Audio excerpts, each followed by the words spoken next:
Okay, so picking up where we left off yesterday, I was talking about some properties of the Riemann Zeta function. So today the goal is to basically finish up my discussion of the zeta function and some properties it has, and tie that in with some unsolved problems. Both the Riemann hypothesis, which you've probably heard of, and a couple other unknown things that are either related or marginally related to these things. So this will be fun because most of the stuff that we'll be talking about will involve some open problem in some way. So anyway, yesterday I had ended with this discussion of actually computing some values of the zeta function. So the zeta function being defined as this infinite sum, right? This infinite series value.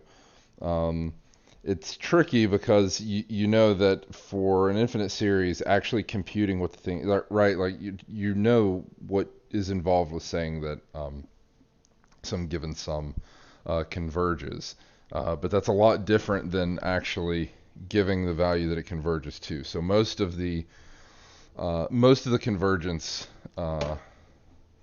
properties that you talked about were earlier, right, in your math career, specifically just mentioned whether or not the thing converged or not. That was it. Questions about what it converged to, you could only answer in very, very special cases like geometric series or telescoping series. So apart from that, it was very, very hard to actually compute what any of these sums were. And here are two canonical examples of when you can do this. And doing this is a very tricky thing. So like I said, I encourage you to look up the Basel problem, which is the method that Euler used to actually compute this fact that this sum was pi squared over 6. So so this requires some trickery, but it turns out that the trickery that gets you this value also yields the next, and it yields, using similar arguments, it yields this identity that we can compute the zeta function for any even integer in this fashion, where this b sub 2m is this Bernoulli number thing defined in this way. Okay. So the thing to note here is that uh, this zeta function value at an even integer is actually whatever you call this. This is pi to the 2m times some rational number. Okay. So whatever all this other stuff is, it's some rational number. And so what this expression is saying is that zeta of 2m is pi to the 2m times the rational number. That's how to think of this value of the zeta function. So we define the zeta function. It's this weird thing defined as an infinite sum. And I can compute zeta of 2m, where the thing that I'm plugging in is an even integer. So as I mentioned yesterday, if you try to talk about zeta of 2m plus 1, that is zeta of an odd integer, almost nothing is known. Okay. So, for instance, it wasn't even shown until 78 that zeta of 3 was irrational, right? So, zeta of 3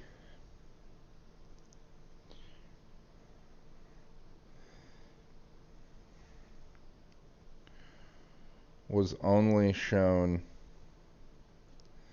to be irrational in 1978. Okay. This was by Apery. And so sometimes this will be called Apery's constant. You'll see this written.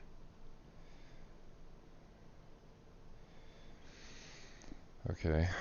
So it was only shown to be irrational in 1978. But remember, right, zeta of 3 is the sum from n equals 1 to infinity of 1 over n cubed. Right, so what I'm saying is that it's unknown what this sum is. Of course, I can write out the first few digits. I mean, in fact, I can write a lot more than the first few. Let me look it up. I don't think it's listed here in the book, but I'll quickly look up Apery's constant. Okay. So Apery's constant is first few digits are 1.2020569 0, and I'll stop there. Okay, so that's what the thing is approximately equal to. But it was unknown that this thing was even irrational until 78, and I'm not sure much has been shown about it since. So this is, other than the fact that it's irrational, not much else is known.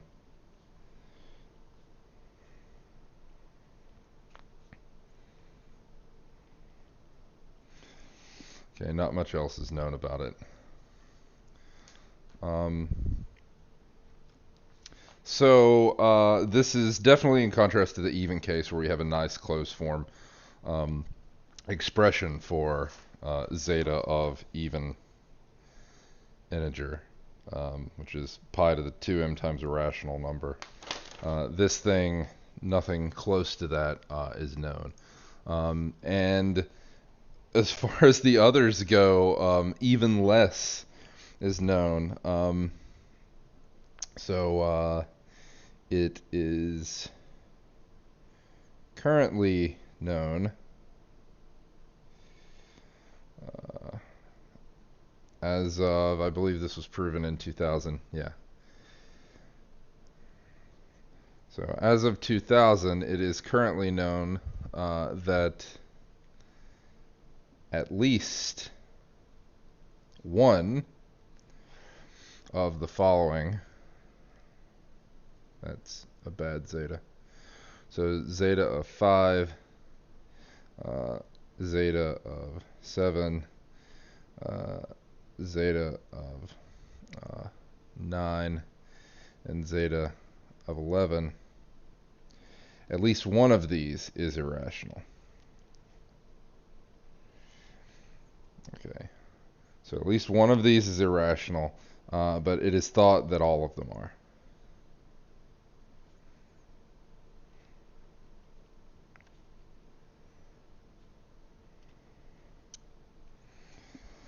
Okay,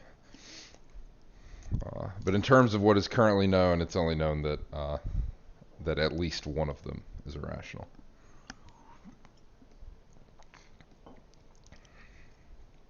Okay.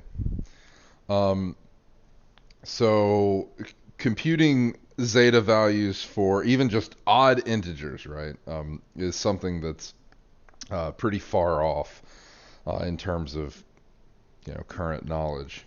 Um, so it is extremely difficult even to show that these things are irrational, let alone any other properties they have. Okay, so this is one of those things. This really is just stressing that forget about the fact that this is the Riemann Zeta function. Going back to just like Calc 2 days, looking at these series, right? These types of series are the first. Literally, they're the first types of series that you show the convergence properties for an entire class of series, right? The sum of 1 over n to the k, right? When k is an integer, that's bigger than 1.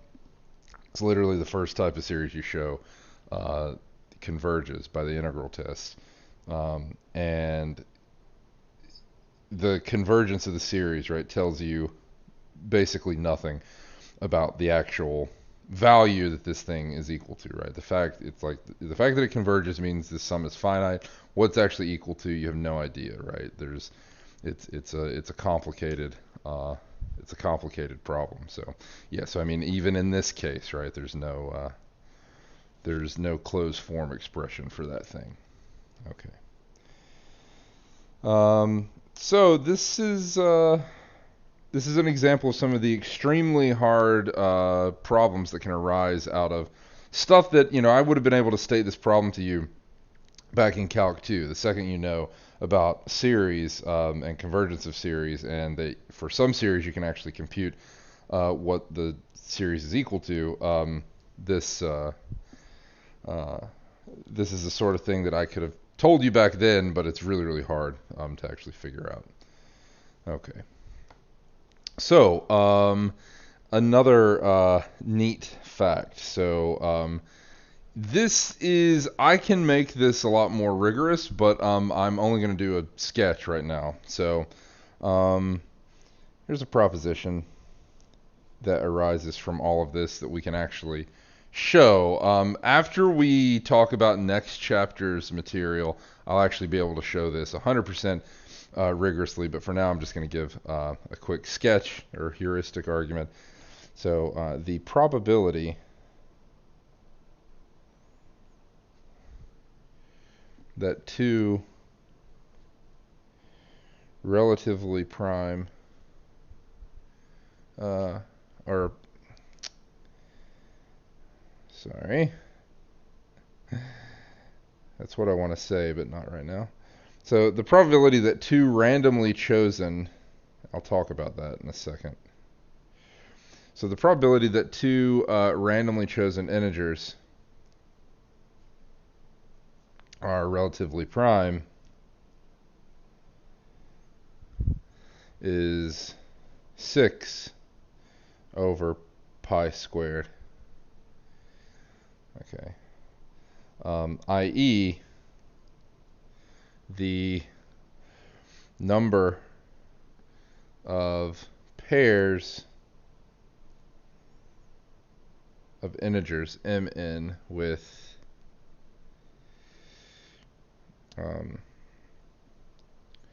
mn between 1 and x, and GCD of mn is 1, divided by the number of pairs mn, with m and n between 1 and x. X is, some. So this is just saying the number of pairs of integers up to a given integer x is the denominator here, and the number of pairs of integers up to an integer x that are relatively prime. This ratio approaches 6 over pi squared as x goes to infinity.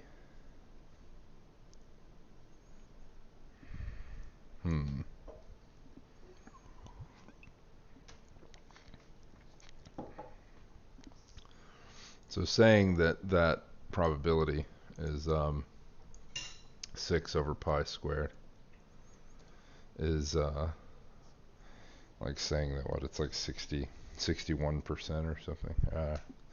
Sorry, 6 over pi squared is something like that, like 61%. Sorry, it's a lot less than that. What am I saying? It's so 6 over no, that's about right. It's about 61%. Yeah, that's right. Okay. So yeah. So so there's an issue here. So one is that I can't actually when I say that I am randomly choosing an integer, I have to be a little careful because there's no way that I can actually randomly choose an integer such that every integer has the same probability of occurring. And I'll talk about that after I do this proof. But yeah, so that's that in itself is sort of an issue. So that's why I have to be careful with what I'm saying. So as far as I should say, I will talk about the distribution of primes among the integers related to the zeta function. But before I do that, I have to talk about its analytic continuation stuff. So I'll do that in a second after I've given you a sketch of this proof. Yeah, the question in chat was, what's the probability distribution for a randomly chosen integer? Yeah, so that to talk about that, I will address that technical point here in a second, where I can't actually do the thing that I want to do in probability, because there's infinitely many integers here. If I want to choose them so that they all have the same probability, whatever that probability is, if I'm trying to sum that thing, right? The probability that I choose some integer obviously is 1. That thing has to sum to 1, but there's infinitely many of those things, and if they're all going to have equal probability, then that probability itself either has to be 0, and if it's not 0, then that sum can't be 1. So anyway, if it's anything positive, then it can't be 1. So I'll write that out here in a second. Okay, so first of all, what is it that I wanted to say here? So note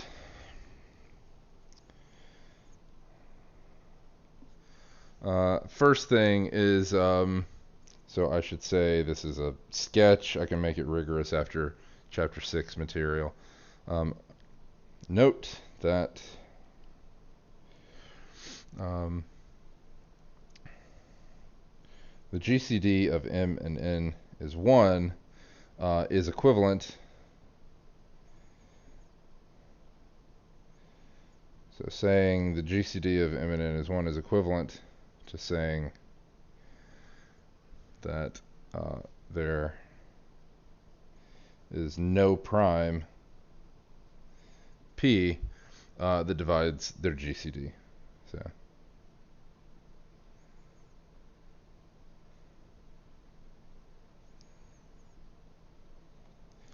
okay, and so I'm going to phrase this in terms of the number of pairs for which no prime divides their GCD.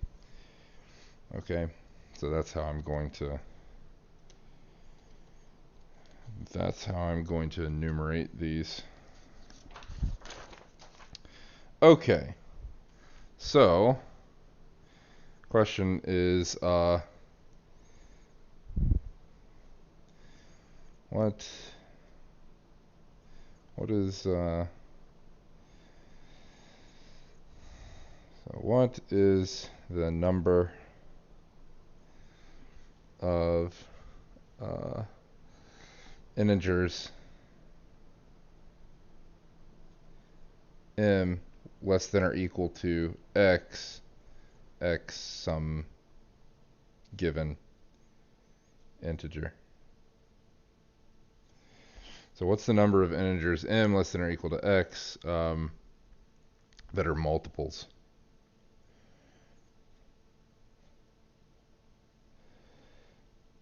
of p?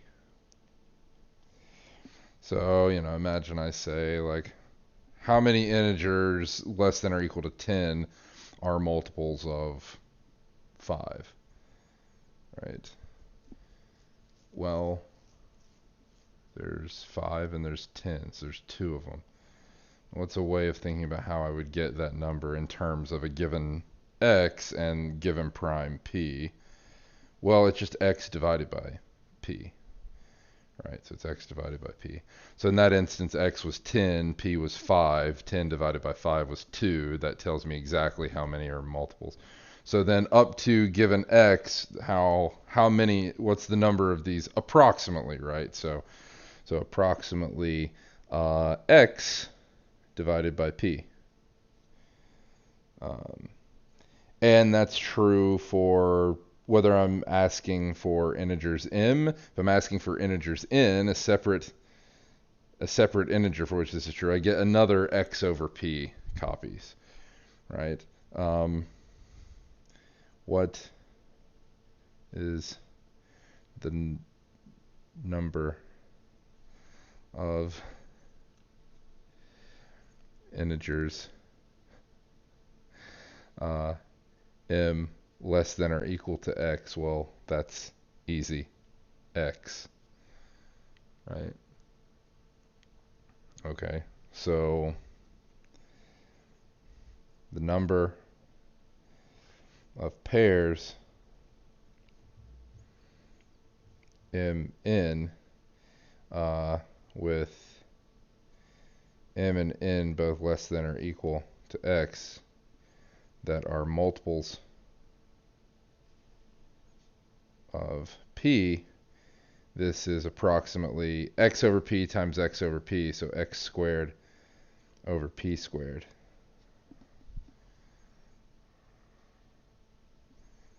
Okay.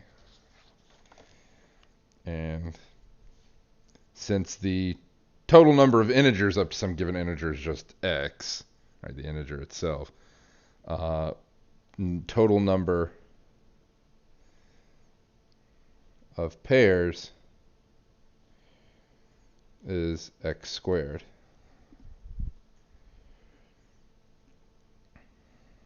Okay. Thus, the number of pairs mn with p a prime not dividing the GCD of mn is approximately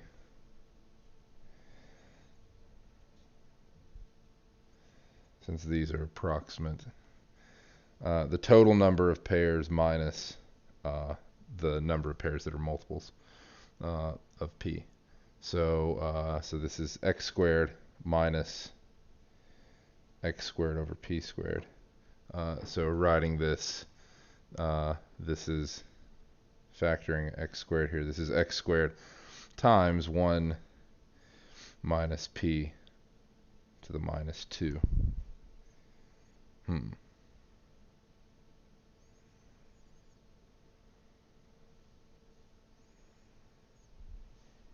Okay.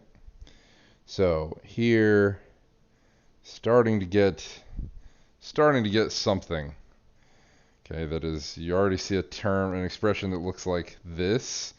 And so I'm going to start thinking, of course, of pairs where, say, P doesn't divide the GCD, but also another P doesn't divide the GCD.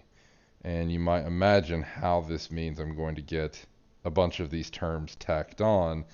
And then the idea is to use this fact that, where's my actual statement of it? So I have a lot of papers telling me the proof of it, but the actual statement, here it is.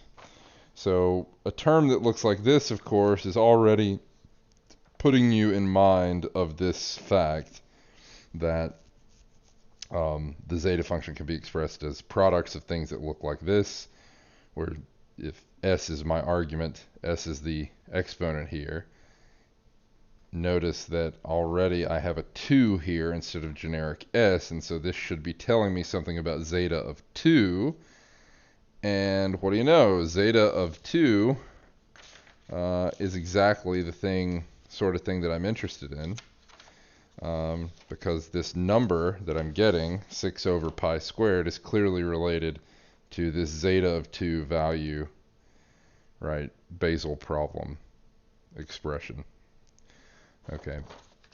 So then how does this proceed from here? So the number of pairs with p not dividing their GCD is roughly x squared times 1 minus p to the minus 2. Okay. So how does this work? How do I proceed from here?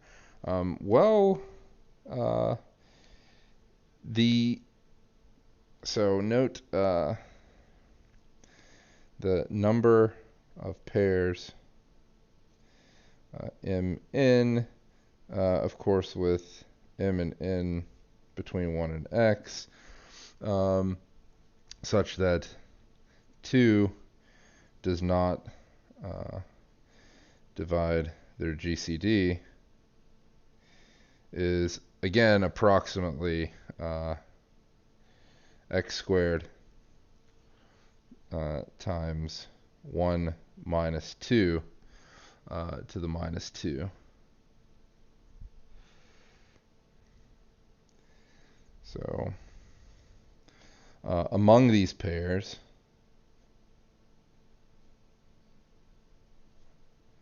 roughly 1 minus 3 to the minus 2, which is 8/9, right? So 8/9 of them have 3 not dividing the GCD.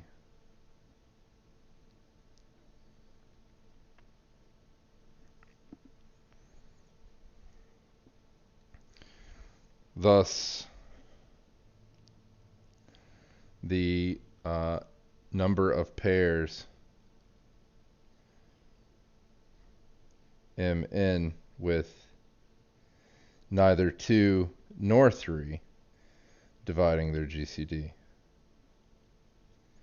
is approximately x squared times 1 minus 2 to the minus 2 times 1 minus 3 to the minus 2.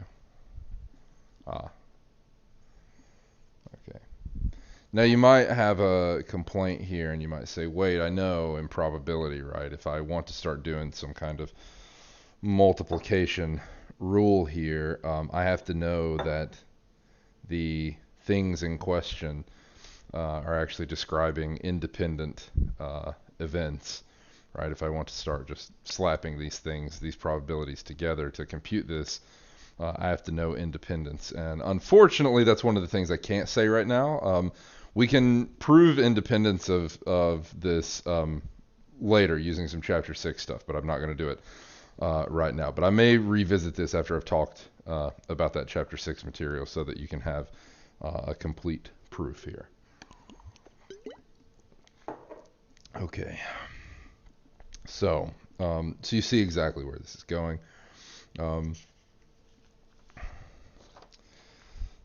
so ranging uh,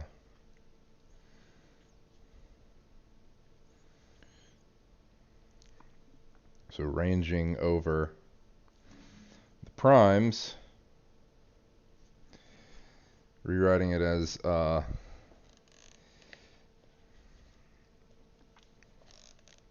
each uh,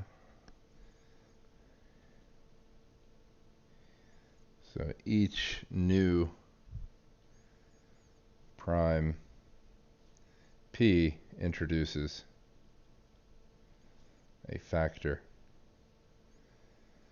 of 1 minus p to the minus 2 in that product.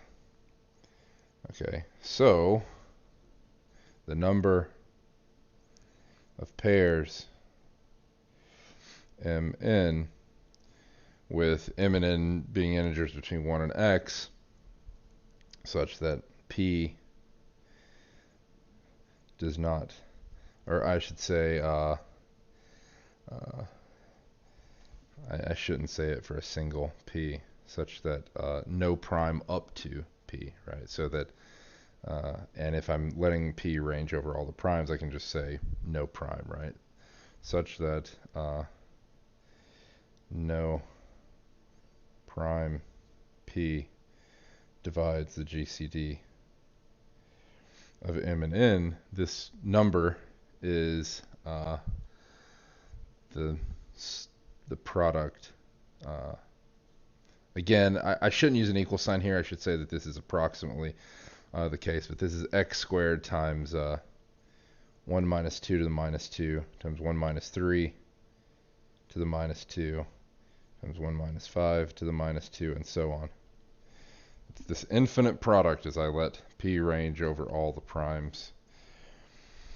Okay. Note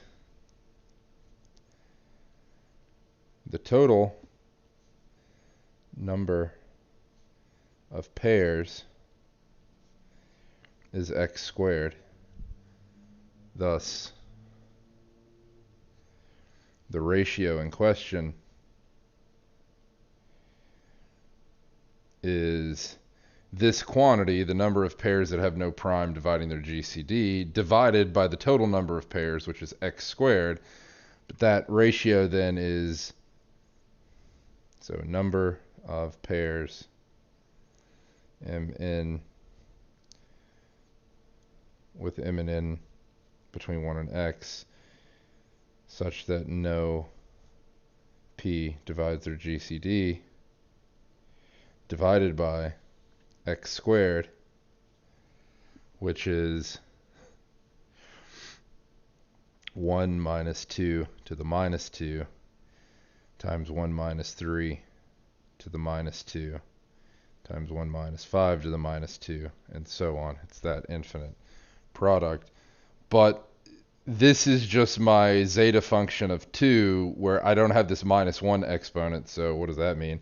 That means that this is 1 over zeta of 2. But 1 over zeta of 2 is 6 over pi squared. So that's it.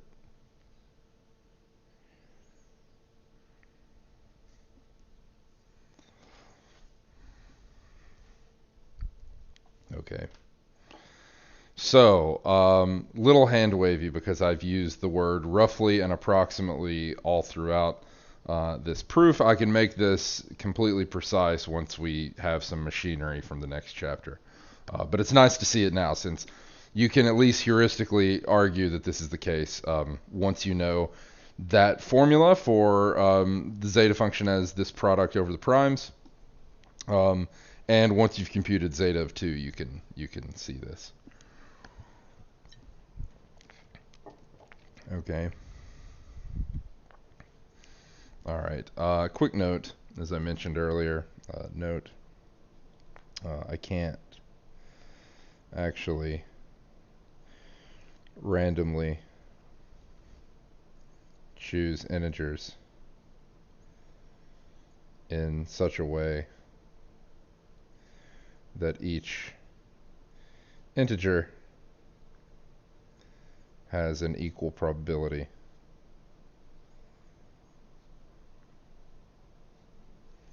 of occurring.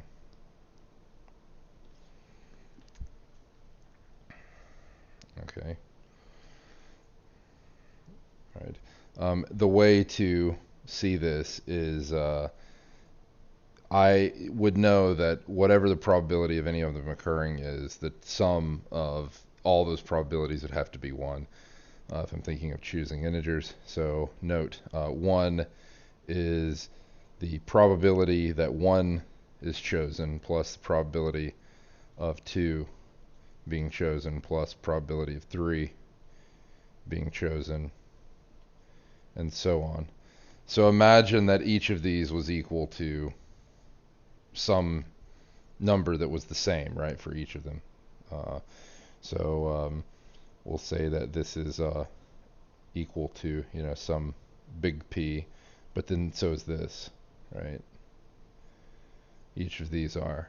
And so you get 1 is big P plus big P plus big P, and so on. Okay. So this sum on the right hand side, there's only 2 possibilities for what this thing is. This thing is either infinite if P is positive. If P is 0, it's 0, right? And that doesn't work. So there's no way to do this, right? So no way to choose P greater than 0 that makes this work.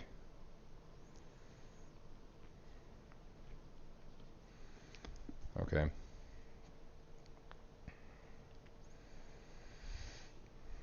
All right. And so this is why it gets a little fishy when I start talking about randomly choosing integers in this way. So I'll say more about that. When we'll talk about like random integer generation and stuff like that a bit later, and I'll get more in depth about this stuff. But yeah, it doesn't work out as cleanly, obviously, as doing this over obviously like a finite set of integers or something like that. Okay, so that's why I have to be a little bit careful. Okay, but there's still a way to make sense of all of this so that this, these statements, like this statement is not false. This previous proposition it works just fine. It's just I have to be careful of what I mean when I say randomly chosen integer. Okay, so what is the next thing? So now I've said enough already that I can discuss the Riemann hypothesis. So here's a fact. If S is not equal to 1, and S is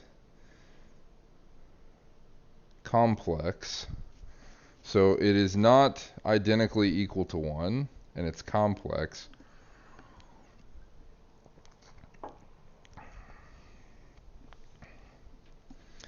And the real part of S is greater than 1.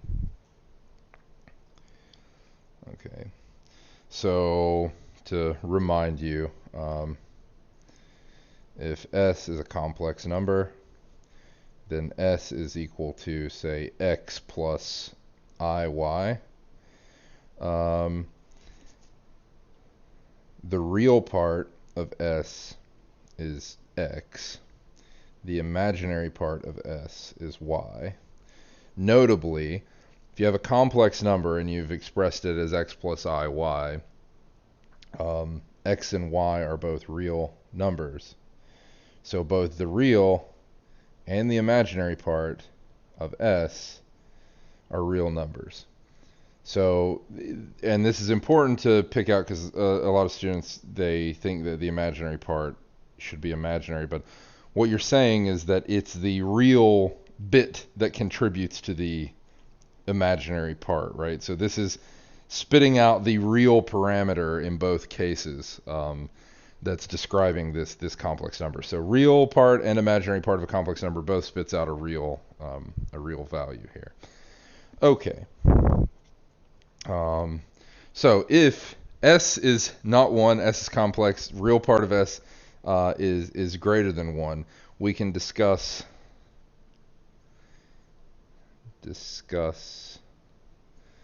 an extension of zeta of S to such values, so that zeta of S is defined for complex S that have real part greater than 1. This converges nicely. In fact, I can do it for all complex numbers S not equal to 1. Um,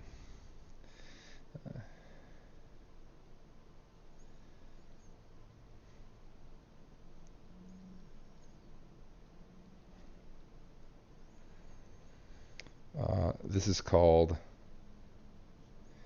if you know a little bit of complex analysis, this is called the analytic continuation.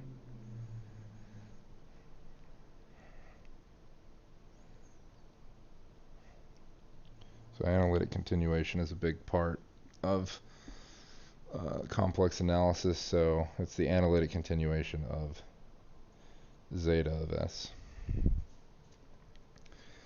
Okay, so here is kind of the key idea due to Riemann.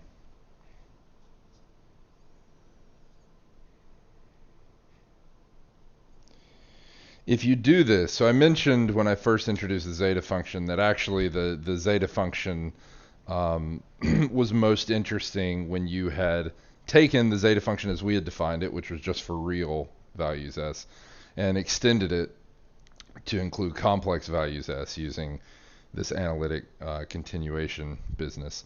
Once you had done that, the reason for doing that and being interested in that object, which is, just a slightly different version of what we've defined. So what do I mean by that? I'm not going to get into like analytic continuation, how it works, but basically this works in such a way that if I restrict this function to just the reals, so in the complex plane, I'm restricting it now just to the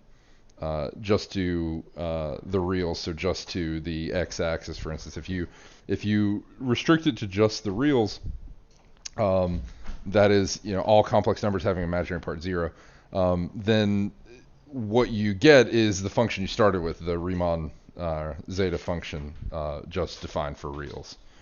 Okay. So that's one fact. So it is an extension in the fact that when you restrict it to just the reals, you get the Riemann zeta function we defined for just the reals. Anyway, okay. So this key idea was that there is a correspondence between zeros of the zeta function. Okay. And the distribution of prime numbers.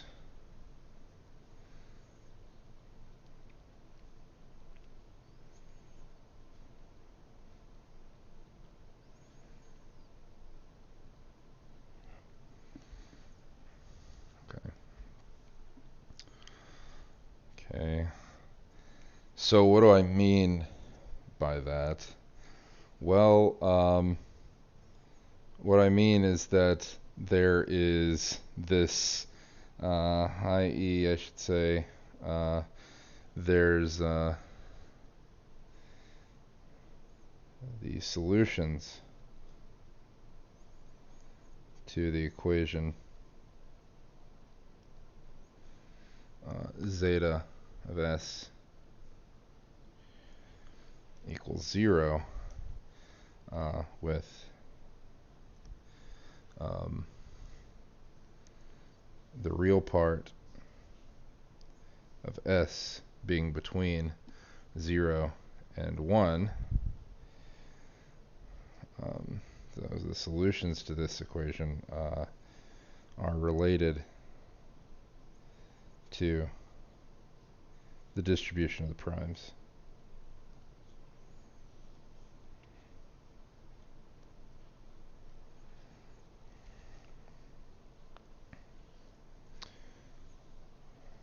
Okay.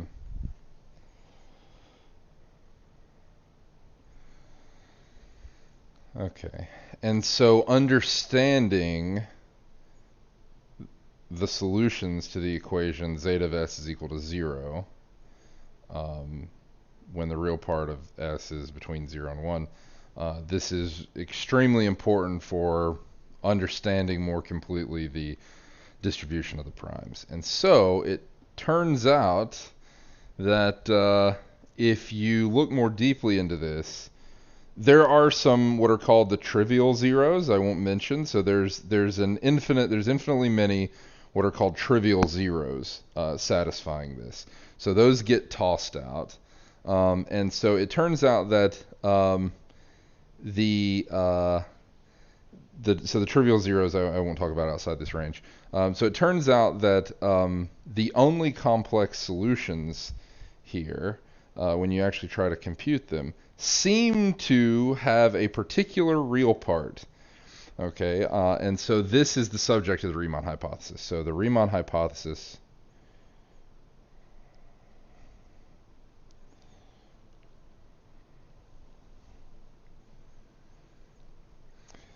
states that the only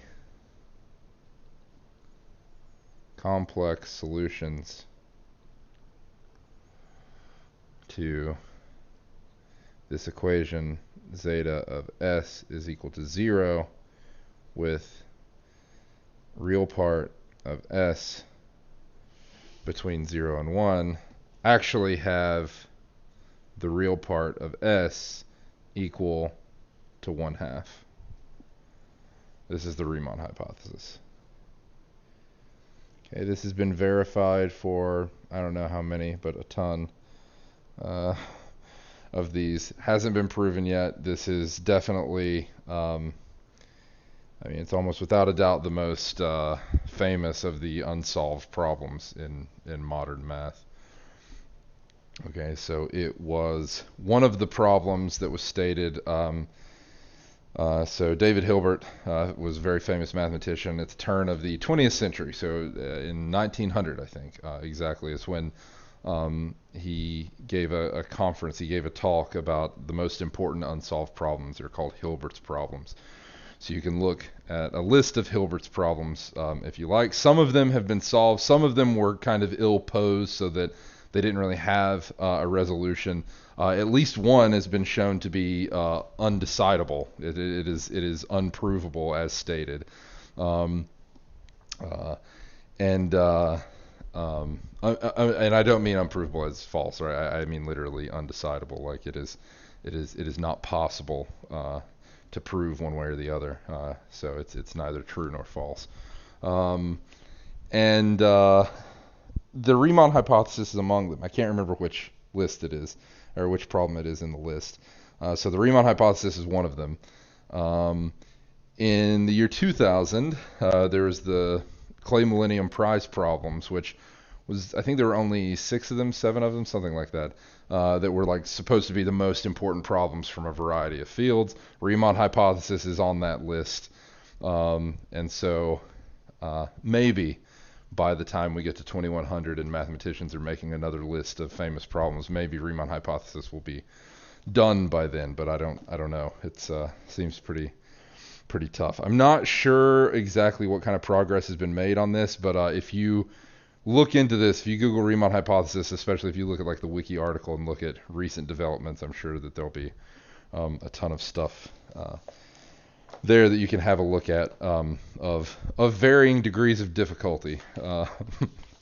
So it may be kind of hard to unpack all of that stuff. But anyway, this is the statement of the Riemann hypothesis.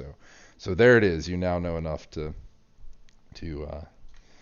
see this stated. There is an equivalent form of the Riemann hypothesis, which I'm going to state now. But before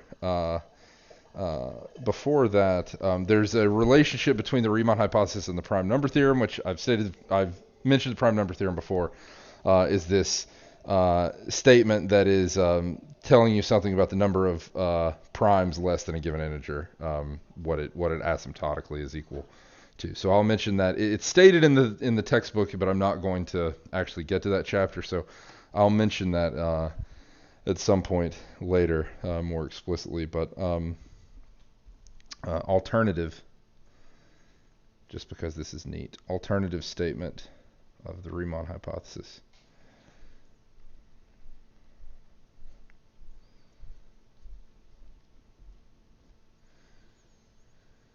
So an alternative statement of the Riemann hypothesis is the following. So for n a positive integer, define h sub n to be this partial sum from j equals 1 up to n of 1 over j. Okay. Then the Riemann hypothesis is equivalent to the statement that the sum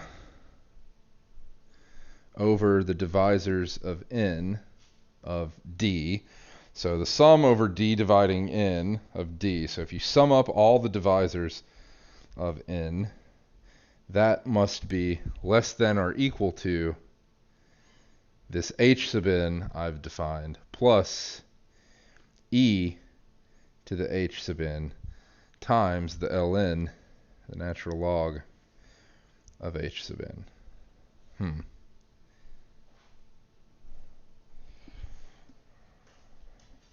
So that's a weird expression. In fact, I hadn't even seen this formulation of this before I started preparing for this class a couple weeks ago. So this is the first time I'd actually seen this exact expression of this. So this is and this is for all n greater than or equal to 1, equality only for n equal to 1. Okay, so this sum is over all divisors, so the sum is over all divisors d of n with d between 1 and n, obviously. Okay. So let's look at an example. See if we can find a counterexample. We're not going to. Let's verify that it works for n equals 6. So let n equals 6. Then h sub 6 is 1 plus 1/2 plus 1/3 plus 1/4 plus 1/5 plus 1/6, and that is roughly, or actually I'll just write it as a fraction. This is 49 over 20, so 49/20ths. Okay, if you compute h sub 6 plus e to the h sub 6 times the natural log of h sub 6, what you get is 12.834 and so on. But the sum over all divisors of 6 of the divisors, so the sum of all the divisors dividing 6 is 1 plus 2 plus 3 plus 6. That's 12. And 12 is strictly less than 12.834. So it is checked in the case that n is equal to 6. This works. All right, so we've checked it for the n equals 6 case. If you could check this, if you could prove this for generic n, you'd be a very famous mathematician overnight. Okay, because this expression is equivalent to the Riemann hypothesis. So this is neat. I don't let's see, when was this? When was this formulation? In 2000. So this is only 20 years ago. This formulation was discovered. So this was in the year 2000. This thing was discovered. So this is another way of phrasing it. Of course, this expression, is making the claim that this expression is true might not generate a whole lot of interest when you first make it. So you'd have to convince your audience that this is meaningful by saying, "Oh, this is the Riemann hypothesis," right? It's just hiding. Okay. So I think, do I have enough time to do that? I think I have just enough time to do this if I'm quick. So let me get to the final bit from chapter 5 that I wanted to discuss. And I'm perfectly fine having spent this extra time on the Riemann hypothesis, since this is it's always nice to be able to talk about a bunch of open problems for a whole lecture. So here is the last theorem I wanted, or the last fact about the Riemann zeta function I want to talk about, and how this is related to. So how I should say how the computations surrounding the Riemann zeta function are related to this fact, because the Riemann zeta function is actually not going to show up explicitly in the statement of what I'm about to say here. So let n be greater than or equal to 1, and let it be an integer. Then the sum over primes less than or equal to n, 1 over p, is greater than or equal to the ln of the ln of n minus 0.48. That seems weird. Okay, where the sum is over all primes p less than or equal to n. Now, this is a neat estimate, but what we get immediately from this estimate that is most important here is you might look at this thing and you say, okay, well, let n go to infinity. ln of n grows extremely slowly, really, really slowly, but nevertheless, it still goes to infinity, right? So as n goes to infinity, this right-hand side goes off to infinity, and it means that this sum on the left diverges. But as n goes to infinity, that sum on the left becomes the sum over all primes.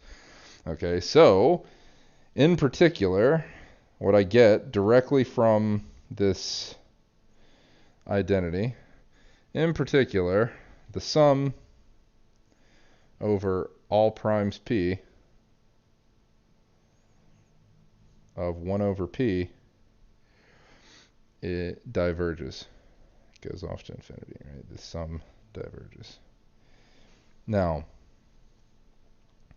let's think about what this is actually saying. Okay. Before I get into how I prove this. So the proof requires 3 lemmas. So proof requires 3 lemmas that I'm going to prove in succession.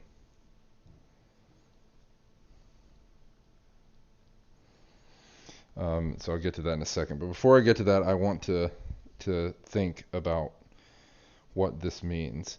So note for your intuition, the sum over all integers, all positive integers, 1 to infinity, of 1 over n diverges. Right? That's the harmonic series, so you know that. The sum of all positive integers 1 to infinity of 1 over n squared converges. In fact, we know now it's equal to pi squared over 6. Right? So, of course, you could say, well, the reason why this happens is if you do the integral test here, you get infinity. If you do the integral test here, you get a finite number. You get like 1, and you're happy. Okay. And what this theorem is saying is that the sum over all primes of, so all primes p of 1 over p diverges. Okay. But what is the rationale behind why this sum diverges and why this converges? So ignore the integral test and saying, well, if you just compute the integral test, here you get a divergent improper integral, here you get a convergent improper integral, so that's why. Ignoring that reasoning for a second, what is the intuitive reasoning why this sum diverges and this one converges? So this diverging says that this expression, there's a lot of n's here. There's a lot of positive integers between 1 and infinity. And this expression just gets too big. Adding this 1 over n together over and over and over again gets too big.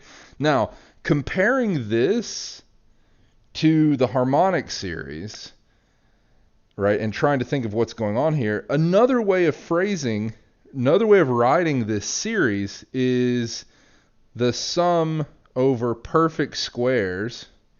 So it's the sum over all perfect squares, right? And I will call my perfect squares, maybe I'll call them like y or something. Or maybe I'll call them s, right? So all perfect squares s, i.e. s is equal to n squared for some n. So sum over all perfect squares s of 1 over s, right? Okay, so actually it's the same sort of expression. It's just that the only terms in this sum have denominators that are perfect squares. Right? So if you wrote out terms in this series, what do you get? You get 1 plus 1 plus 1 over 2 squared, 1 plus plus 1 over 3 squared, plus 1 over 4 squared, and so on. Right? That's what you would get. Okay. Which is exactly the same. So these two series are exactly the same. So the fact that this converges is saying that, well, perfect squares are very rare, or they're rare enough in the list of all positive integers that you don't get nearly enough contribution for this thing to blow up. Okay. Whereas if you're just happy plugging any old positive integer in there, then you get blow up, right? This expression gets too big. So then the fact that this sum diverges as well is telling you what intuitively? It's telling you that the primes are more common than perfect squares, for instance, right? And they're common enough to cause this blow up, similar to all integers causing this expression to blow up, okay? So the primes are, even though they're rarer than just any old integer, they are not so rare that this expression still doesn't go off to infinity, right? This expression still isn't infinite. Okay, so that's intuitively what's going on. Okay, so probably not going to be able to finish this entirely today, so I'll have to do the rest tomorrow. So then, what is the idea here? There's 3 lemmas that I have to prove. So these require some analysis trickery to prove, but they're actually all straightforward. So first lemma is the following. Let n be an integer greater than or equal to 1, then the natural log of n is less than or equal to this partial sum from j equals 1 up to n of 1 over j. Okay, that's lemma number 1. Lemma number 2.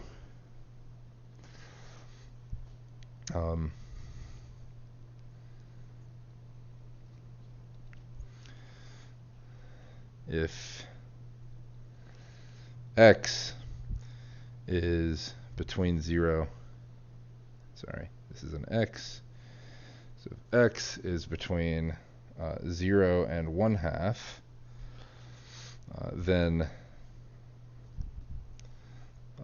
minus the natural log of 1 minus x is less than or equal to x plus x squared. Okay. And lastly, I have one more lemma that I need. Okay. So this last lemma, so I'm continuing my proof here.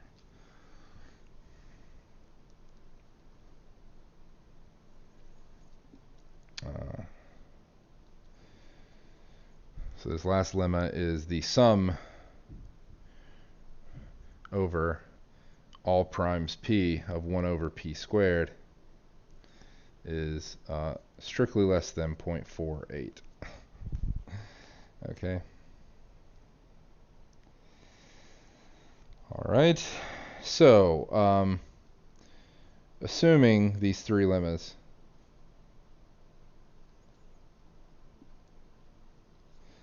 we can finish the proof.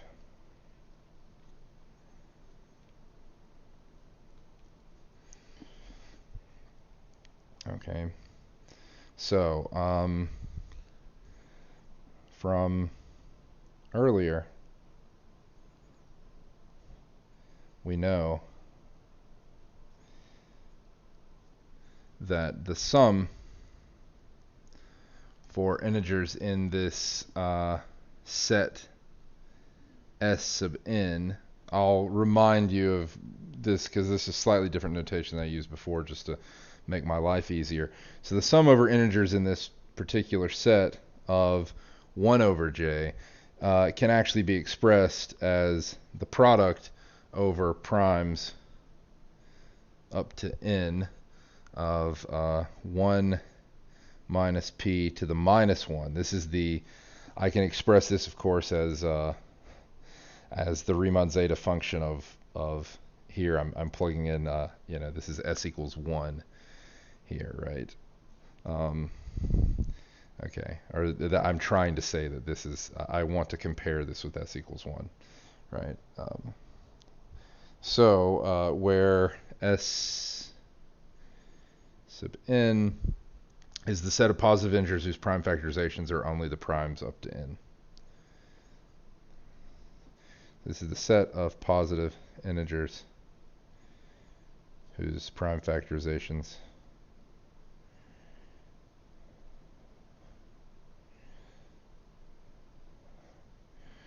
only include primes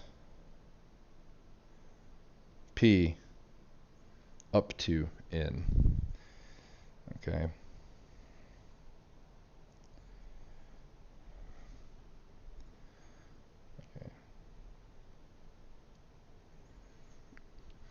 So note, for instance, that S sub n contains all integers j up to n. Thus, the sum from j equals 1 to n of 1 over j is less than or equal to this sum over j and s sub n of 1 over j. Okay. So now all we have to do is string together everything. I'm going to do it on a separate sheet so that I can put it all in one place. Okay. All right, let me make sure I have all my, there we go. Okay, so everything is in a row now. Okay, so here is the end of the proof for us. Okay, so we start out with the natural log of the natural log of n and say that is less than or equal to the natural log of the sum from j equals 1 to n of 1 over j. Why is this true? That inequality comes from lemma number 1. So lemma number 1 tells me for n greater than or equal to 1, the natural log of n is less than or equal to the sum from j equals 1 to n of 1 over j. Since the natural log itself is it's an increasing function, the natural log applied to this inequality preserves the inequality. And so this is what I get. So this is by lemma 1.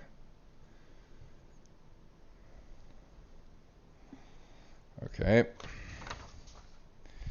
This itself is less than or equal to the natural log of the sum over j in s sub n of 1 over j. This was by this thing that I boxed right before we started this. So by this equation, maybe I should call this star. Okay, so, or asterisk. Okay, so this is the inequality in question. So now I'm just carrying that through. So this is by asterisk.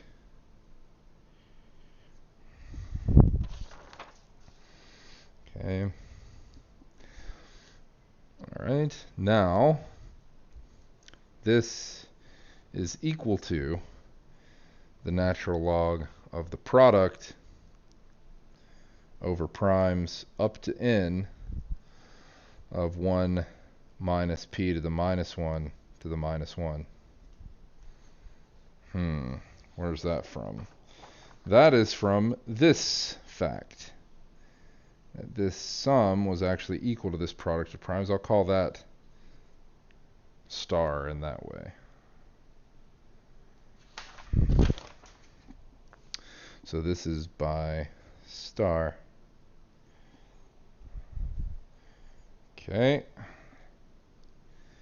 And this is equal to, now what am I doing? Well, this is natural log. Natural log of a product becomes a sum. So just using log rules here, converting this to a sum, I get the sum over primes p less than or equal to n of, once I can move the natural log inside here, this product becomes a sum by log rules. I have natural log of 1 minus p to the minus 1 to the minus 1. Again, by log rules, I can move that minus 1 down. And so what I get here is a sum of minus natural log of 1 minus p to the minus 1. These are my terms here. So this is just by log rules. So by properties of logarithm.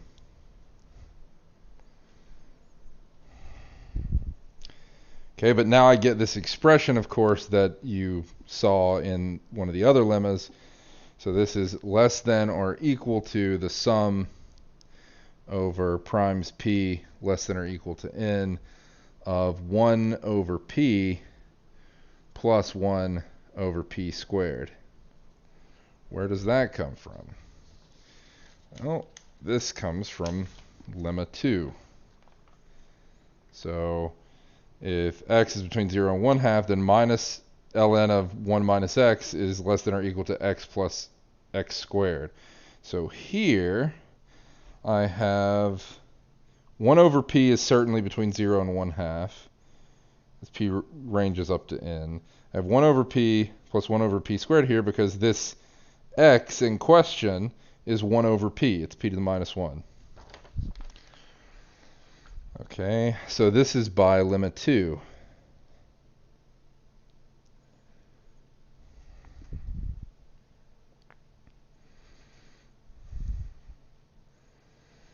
Okay, I can split this sum, so this is less than or equal to the sum over p up to n of 1 over p plus sum of, as p goes up to n, 1 over p squared.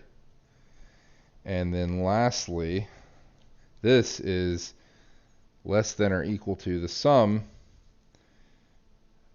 over p up to n of 1 over p plus 0.48, that, of course, is by lemma 3.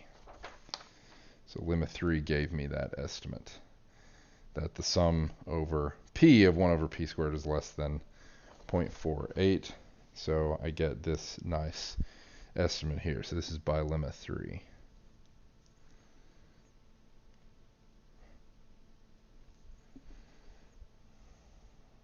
Okay.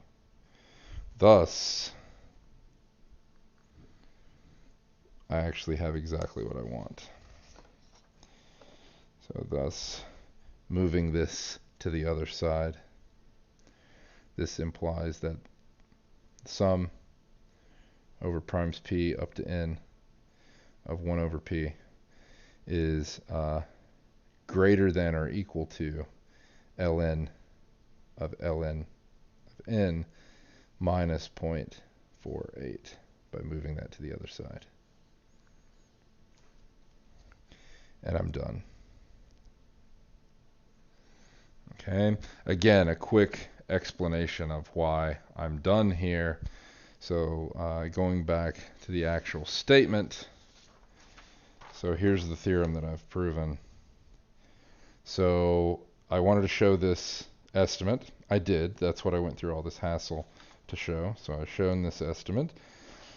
The divergence of this follows naturally because this is saying that the sum of all primes p up to n of 1 over p is greater than or equal to this expression. But having this lower bound on what this sum can be, as you let n go to infinity, you're summing over all primes.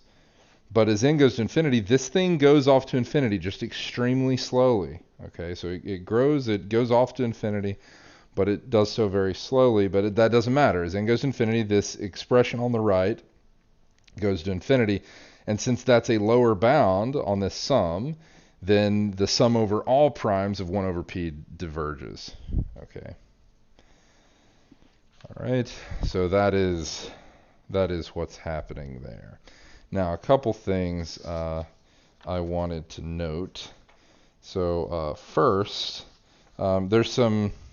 I'll get into the longer version of it at the beginning of class tomorrow before I start chapter 6. But the main thing that I wanted to say here. So I'm not going to prove the lemmas. If you want to have a look at the proof of the lemmas, I'll list the pages in the book where you can find that. What I wanted to say, though, is the reason why I wanted to go over this was this allows me to say something else about another unsolved problem in math. So we have shown that this sum over all primes diverges. But it turns out that if you modify this slightly and have this sum be over pairs of primes that are twin primes, so if you consider, fact, if you consider the sum, I'm just going to write it as sum 1 over p, where you sum over pairs of twin primes. So what is a twin prime? I've written this before, but p and p plus 2 are prime. This is the description of p is a twin prime. And of course that's together with its twin p plus 2. And so twin primes come in pairs, p and p plus 2. You can automatically be thinking of a bunch of examples of twin primes, 3 and 5, 5 and 7, 11 and 13, 17 and 19, and so on. But you'll see that they precipitously fall off a cliff as you go through your examples of primes, just compared to the other primes, right? So if you consider the sum 1 over p, where you sum over twin primes. So this sum over twin primes, or maybe I should say pairs of twin primes of 1 over p. And what I mean by summing over pairs is you would write the terms in the sum as 1 over 3 plus 1 over 5 plus 1 over 5 plus 1 over 7 plus 1 over 11 plus 1 over 13 plus 1 over 17 plus 1 over 19. So you get two terms here if you're thinking of each fraction here being a term, but I'm putting this as a single term in this series that I'm talking about. This thing converges.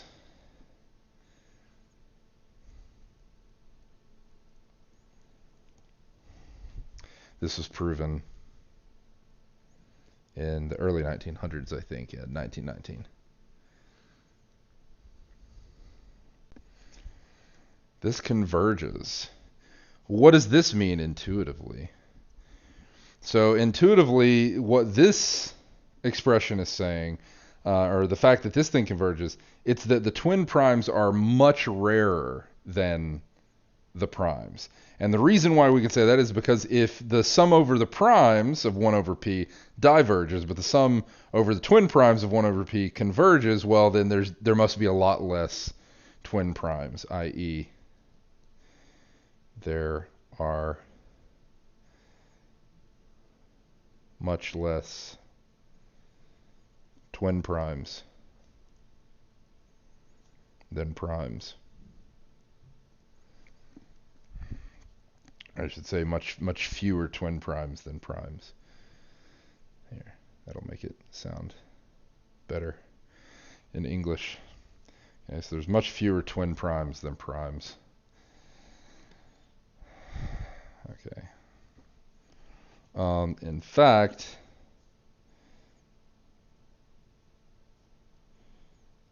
open question, how many twin primes are there?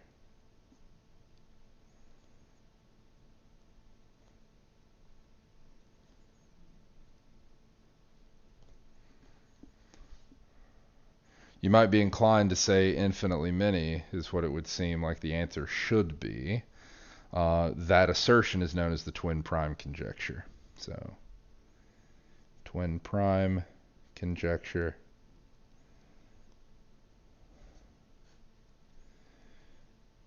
There are infinitely many twin primes.